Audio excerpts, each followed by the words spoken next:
जैसे नदी पार करने के लिए 50 लोग इकट्ठे हुए नाव में बैठे, नाव किनारे पहुंचे, सब अपने अपने मार्ग को चले जाते हैं, कोई किसी का साथ नहीं देता है। ऐसे ही मृत्यु का समय आया, आप कितना भी प्यार करो वो लौट के आपसे पूछने के लिए नहीं आएगा आप कैसे हो, या आपने कितना भी सबके लिए किया है, मोह से युक्त होकर अपना जीवन, विशेष जीवन आपने दे दिया, लेकिन आपकी क्या दुर्गति होगी किसी को कोई परवाह नहीं है। फूंक ताप के 10-5 दिन में वो जो दिन क्रिया हुई, इसके बाद सब मौज मस्ती में होते हैं। कोई तुम्हारा चिंतन, कोई तुम्हारा नाम नहीं लेगा, कोई तुम्हारे लिए आंसू नहीं बहाएगा। वो अगर कोई रोता है तो हमने सुना है कैसे रोता है। आज तक हमने जो कहा वही इन्होंने पूरा किया, मतलब अपनी कामनाओं की पूर्ति के लिए रोता है। अब कौन हमारी बात सुनेगा। तुम कितना हमें चाहते थे, कोई नहीं उतना चाहता। क्या कह के रो रहा है, क्या कह के रो रहा है? अपनी कामनाओं की, स्वार्थ की पूर्ति के लिए रो रहा है, तुम्हारे लिए नहीं रो रहा। वो ये भगवान का बगीचा है संसार, रंग बिरंगे फूल हैं, कुछ तो कली ही मुरझा कर नष्ट हो जाती है, कुछ फूल खिलकर नष्ट हो जाते हैं, कुछ में ऐसी सुगंध आती, थोड़ा सुगंध फैलती, वो भी नष्ट हो जाते हैं। ये बगीचा केवल देखने में सुहावना लगता है बड़ा भयावना। इसमें मृत्यु का तांडव हो रहा है। आप देखो प्रतिपल मृत्यु भयावा, पर कैसी माया है। सामने वाला पतिंगा जला, फिर भी वो जाके उसी में जलता है। ऐसे फूंक के आ रहे हैं एक को, और उनको ये वैराग्य नहीं हो रहा कि मेरे शरीर की भी यही दशा होनी, मुझे कुछ कर लेना चाहिए, ऐसी कुछ कर लेना चाहिए जिससे हम कालातीत अवस्था को प्राप्त हो जाए। क्यों नहीं कर पाता? पुत्र परिवार का मिलन और ये सुख ऐसा है जैसे पत्ते में ओस की बूंद, कितने सेकंड में ढल जाएगी कुछ पता नहीं। ऐसे ही ये है, बड़े हर्षित हो रहे हैं, बाजे बजवा रहे हैं, बहुत दिनों बाद लड़का हुआ है, फूले नहीं समा रहे, और काल की अवधि बहुत अलु खत्म। अब वो बूंद जो है पत्ते में गिर गई। अब किस बात को लेकर यहां खुशी मनाई जाए, किस बात को लेकर हम यहां गर्व करें? बहुत सावधानी की जरूरत है। जो यहां मिला वो यहीं छूट जाएगा।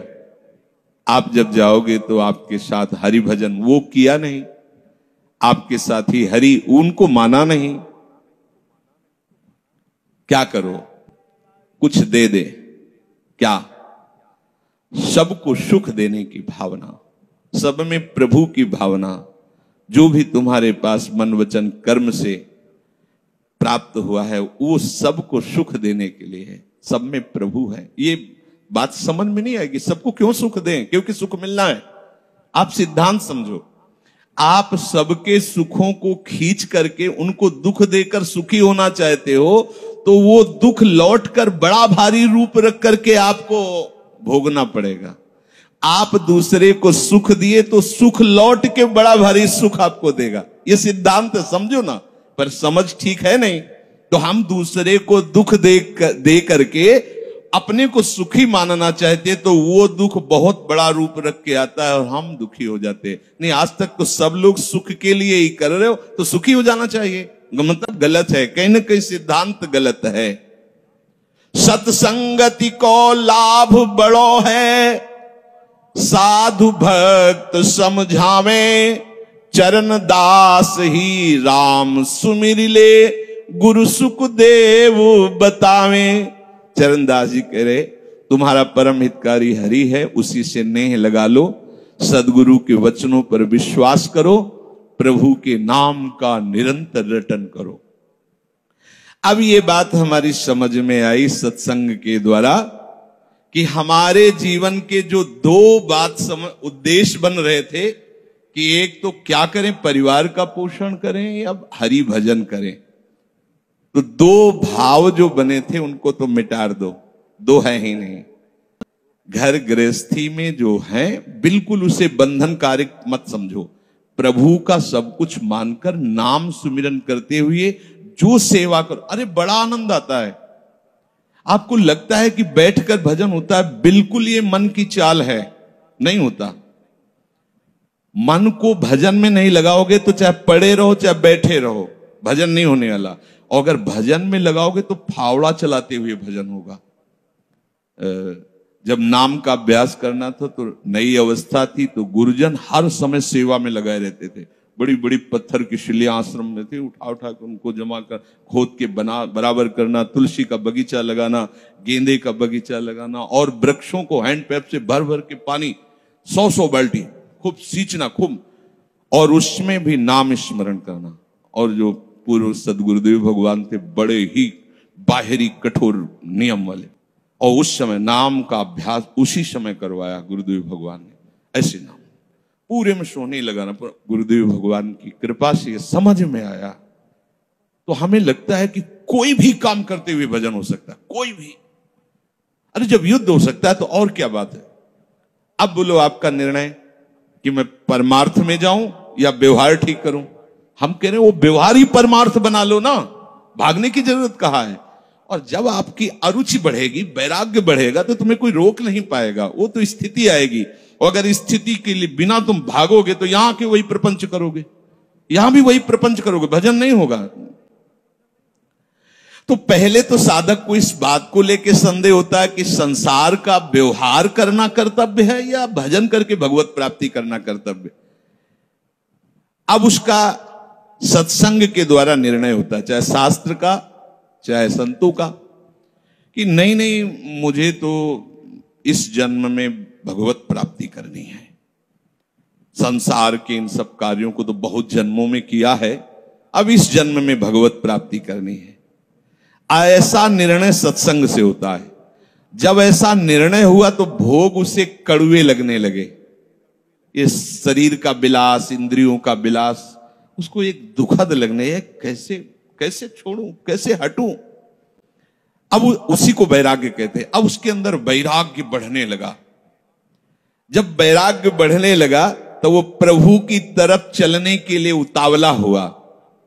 अब उसके सामने प्रभु की तरफ चलने के लिए जो बताने वाले वो शास्त्र हैं और वो संत जन हैं। अब इतने संत जन हैं कि उनकी सबकी अलग अलग साधना है, अलग अलग उपासना है।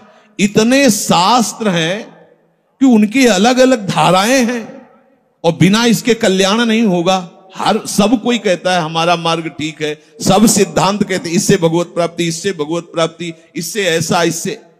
वो साधक फंस जाता है कि चलूं तो किस में चलूं।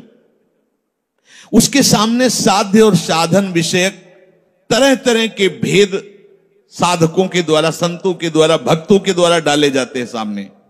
फिर शास्त्र को पढ़ता तो बहुत सी बातें शास्त्र में निकलती हैं, और वो बेचारा परेशान हो जाता है कि अब मैं क्या करूं। संसार का तो सत्संग के द्वारा समझ लिया कि ये ठीक नहीं, मुझे भगवत प्राप्ति, पर कैसे भगवत प्राप्ति करूं। अब इसका निर्णय करना उस नवीन साधक के लिए बहुत कठिन होता है। परंतु भगवत कृपा का वो जिसने आश्रय ले लिया वो यहां टिकता नहीं इस संशय में। परमार्थ भगवत कृपा से पुष्ट होता है। सबसे पहले प्रभु हरि को गुरु बनाना चाहिए, वही सबके गुरु हैं। जब हम घर से निकलने की सोच रहे हैं उस समय वो सोच भी गुरु दे रहा है, वो हरि गुरु उस समय सोच भी दे रहा है वही।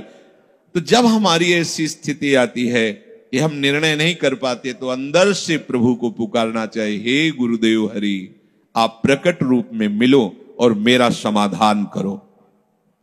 अब जो ही वो अंदर से ऐसी दशा में प्रभु की शरण होकर के पुकारता है तो भगवत कृपा उसे सदगुरुदेव के रूप में प्राप्त हो जाती है। ये ओहो जो मैं खोज रहा था वो मिल गया। वो अंदर से भगवान उसको वहां पहुंचा देते हैं, वो बात सुनवा देते हैं, वो संयोग बैठाल देते हैं, जिससे उसके सारे संशय नष्ट हो जाते हैं। अब वो संपूर्ण शास्त्र और संपूर्ण संतों के मत को प्रणाम करके अपने गुरुदेव की आज्ञा पर चलने लगता है। अलग अलग वर्णन है संप्रदायों के सिद्धांत, अलग अलग शास्त्रों की युक्तियां वर्णन है। हम कितनी युक्तियां कितनी चलेंगे तो एक युक्ति में ही। तो इतनी बात समझ लेना है कि हम प्रभु के अंश हैं, इसमें किसी भी संप्रदाय का कोई कटाक्ष नहीं। जीव प्रभु का अंश है, इसमें किसी भी संप्रदाय की कोई टिप्पणी नहीं है ना। ठीक है। दूसरी